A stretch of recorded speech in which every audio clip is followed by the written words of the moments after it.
Ok, pessoal, voltamos e agora vamos acessar novamente o nosso intervalo e agora vamos criar uma nova aba chamada tabela dinâmica.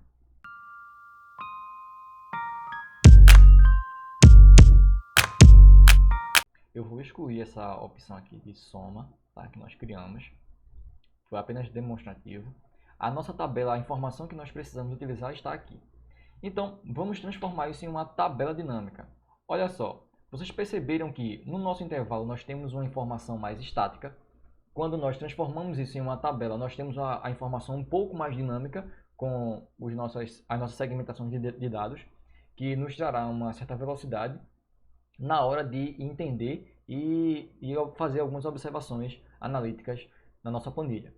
Vamos agora aumentar esse poder de fogo para o nosso trabalho. Para isso, nós iremos converter o nosso intervalo em uma tabela dinâmica.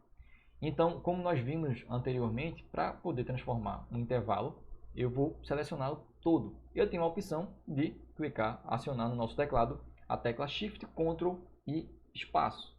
Então, olha só, ele selecionou todo o nosso intervalo. Eu vou clicar agora em Inserir, Tabela Dinâmica, e vamos observar o seguinte. Novamente, né, toda vez que eu preciso acionar a ação de uma tabela, ele vai perguntar qual é o intervalo, ou então qual é a tabela. Eu posso criar uma tabela dinâmica a partir de uma tabela ou a partir de um intervalo. Se vocês observarem aqui, ó, é justamente isso que ele vai te perguntar. Onde está a informação que eu vou transformar? Tá? Eu vou dar um OK.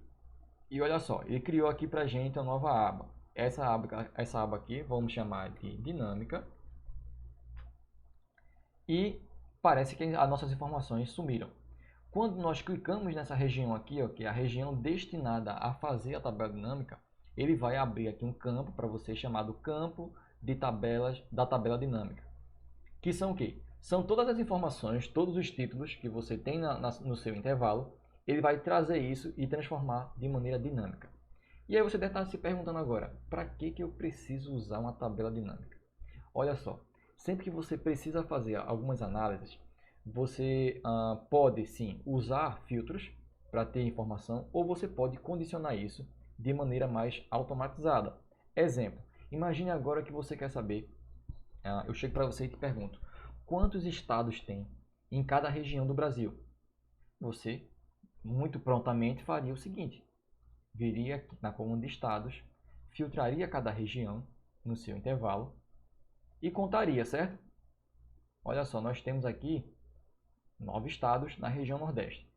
Mas se eu te disser que tem uma forma mais prática de você fazer isso, então vamos voltar lá na nossa tabela dinâmica. Na nossa tabela dinâmica, eu vou escolher aqui o nosso objeto em questão. Eu quero saber quantos estados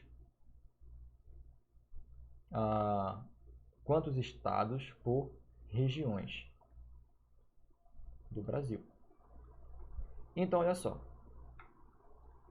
Para poder responder a essa pergunta, de maneira bem objetiva, eu vou selecionar aqui o nosso primeiro campo e vou trazer como linha para a nossa tabela, tá? Então, olha só, eu vou selecionar aqui regiões. Eu posso simplesmente clicar na caixinha e ele já vai trazer para a nossa tabela. Ou também eu posso clicar sobre a região e arrastar até aqui a aba de linhas. E olha só, ele já trouxe para a gente o resumo das regiões. Se vocês observarem, nós temos 27 estados, então eu tenho aqui 27 possíveis repetições para as nossas regiões. Só que ele não colocou aqui, por exemplo, Nordeste, não repetiu Nordeste 9 vezes, porque nós acabamos de ver que Nordeste tem 9 estados. Então, aqui não deveria ter uma repetição? Essa é a ideia da tabela dinâmica, ela vai te trazer a inteligência para a sua análise. Uma inteligência de primeiro nível, tá? Então, olha só, agora eu quero saber quantos estados tem lá. Então, eu posso usar a minha sigla para contar, ou eu posso usar a minha UF. Eu vou usar aqui, nesse caso, a UF. E ao invés de acioná-la como uma nova linha, eu vou usar para contar. Para isso, eu vou clicar na minha entidade aqui de UF e vou trazer até valores. E olha só o que aconteceu. Ele fez uma contagem dos nossos estados e já temos aqui a resposta. O Brasil como um todo ele tem 27 estados. Tá? E aí, o que é que nós temos aqui? A distribuição de como é esse comportamento, tá? Isso aqui vai te ajudar em quê? Olha só, você já tem informação resumida, muito mais rápido, você não precisa inserir uma série de filtros. E agora, para você transformar isso em um gráfico, é muito mais simples. Você não precisa aqui, por exemplo, criar uma tabela com regiões e fazer um PROC, ou um CONT-SI, ou um SOMA-SI, para poder ter essa informação. Nesse caso aqui seria um CONT-SI. Você inseriria aqui uma tabela estática, tá?